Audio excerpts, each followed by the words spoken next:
لله رب العالمين، والصلاة والسلام على سيد الروح المحجبين سيدنا محمد وعلى الآل والصحب أجمعين، أفضل صلاة وأزكى تسليم. كل عام أنتم جميعا بخير، طبتم وطاب ممشاكم، والشكر كل الشكر لمن لبوا الدعوة وجاءوا إلينا، شيخي وأستاذي ومعلمي فضيلة قطب القراء العالم، قطب أقطاب القراء، طويل القيمة والقامة، قطب أحمد الطويل، لبى دعوتنا وجبر كسرنا جبره الله. ثم الابن الفاضل عمر عماد الذي أشكر خاله زميل الفاضل فضيلة الدكتور أحمد طلال حافظ رمضان الذي قطع هذه المسافة ملبيا دعوتنا له. ثم الشكر موصول للأخ الفاضل المبتهل العزيز فضيلة الشيخ إبراهيم خليفة، اكتشاف شاءت الأقدار أن نلتقي في مكان واحد، وكأن القدر يسوق الخير لأهل الخير. فكان إبراهيم صوتا نديا تسمعه ترتقي وتعلو إلى أعلى السماء. بالأمس غير بعيد كنا نحتفي سويا بإسراء رسول الله صلى الله عليه وسلم من البلد الحرام مكة إلى المسجد الأقصى، ثم عرج به إلى السماوات العلى حيث شاء المولى جل وعلا. وكأن ربنا يقول لنا: إذا أردتم الرقي وإذا أردتم العروج فانظروا إلى سيد الخلق محمد، دعوناه إلينا في الملأ الأعلى فأعطيناه هدية تجعلكم تقتربون إلينا في العلا. قال له ربه: واسجد واقترب. واسجد واقترب. في صحيح البخاري يقول صلى الله عليه وسلم: أقرب ما يكون العبد من ربه وهو ساجد. فإذا أردت العروج فعليك بالسجود، إذا أردت الرفعة والعزة فزل جبهتك لله، هنا تكون العزة. من كان يريد العزة فلله العزة جميعا، إليه يصعد الكلم الطيب. جمعنا هذا اجتمعنا على إرادة واحدة: ذكر رب البرية في ليلة صفية وهب لنا فيها الباري فضائع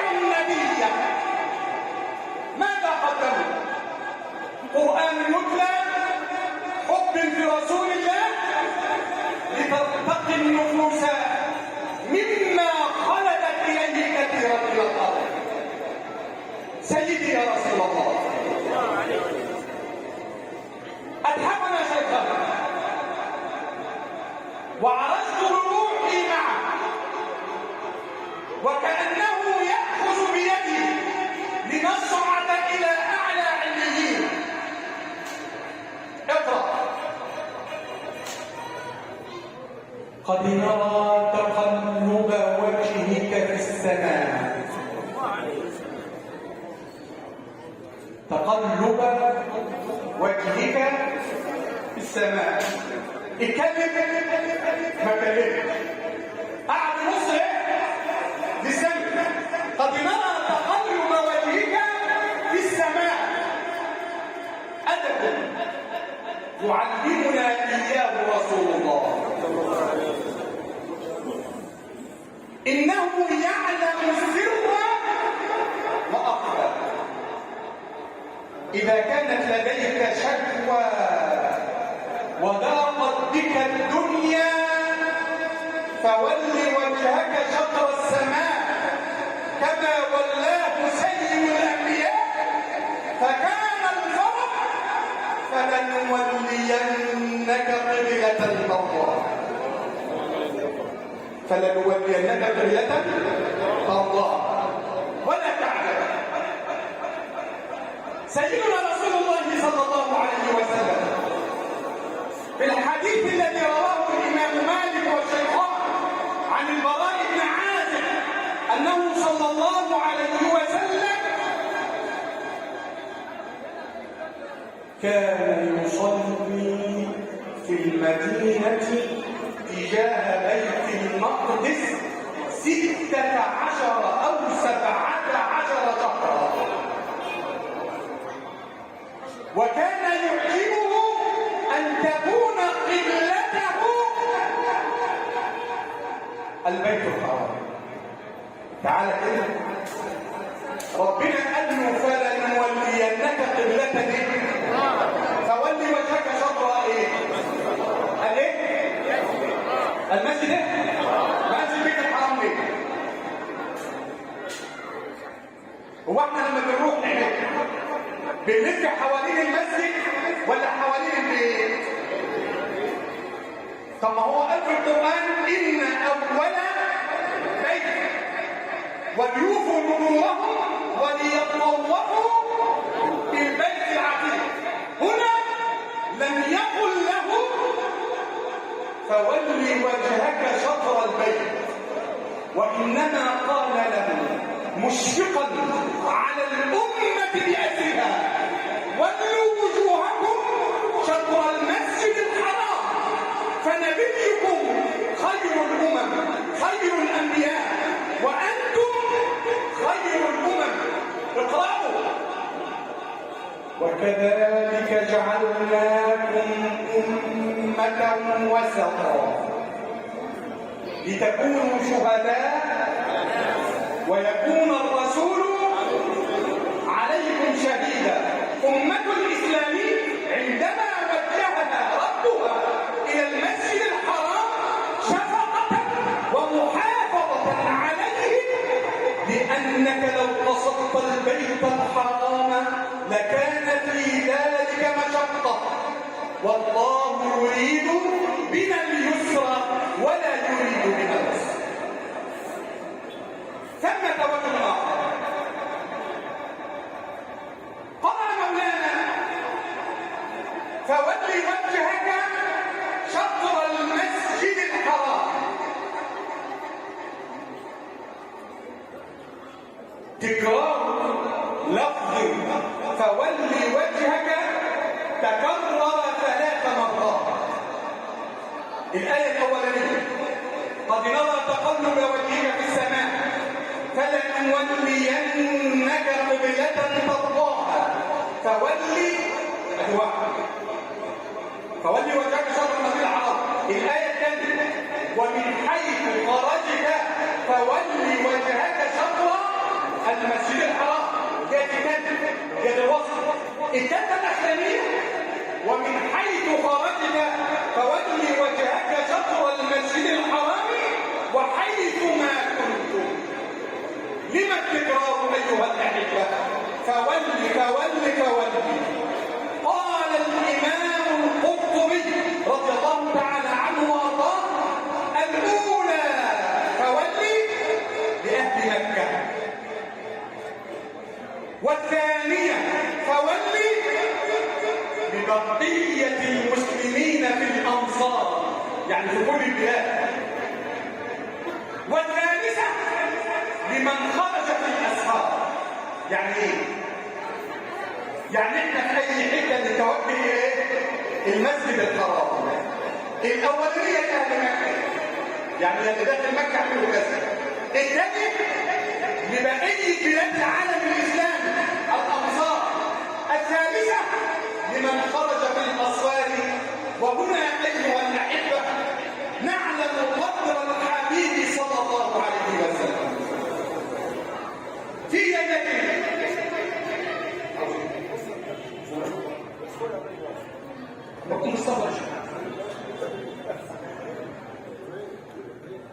عندما نجتمع سويا في ليلة فيها العطايا الإلهية والمنح الربانية، ونحن في شهر عما قليل سنستقبل كريما على النفوس، فماذا نحن فاعلون؟ هلا أكثرنا من الاستغفار؟ هيا بنا نستغفر ربنا في كل وقت كما كان سيد الخلق يفعل صلى الله عليه وسلم. ففي البخاري ومسلم أن النبي صلى الله عليه وسلم قال: والله إني لأستغفر الله وأتوب إليه في اليوم أكثر.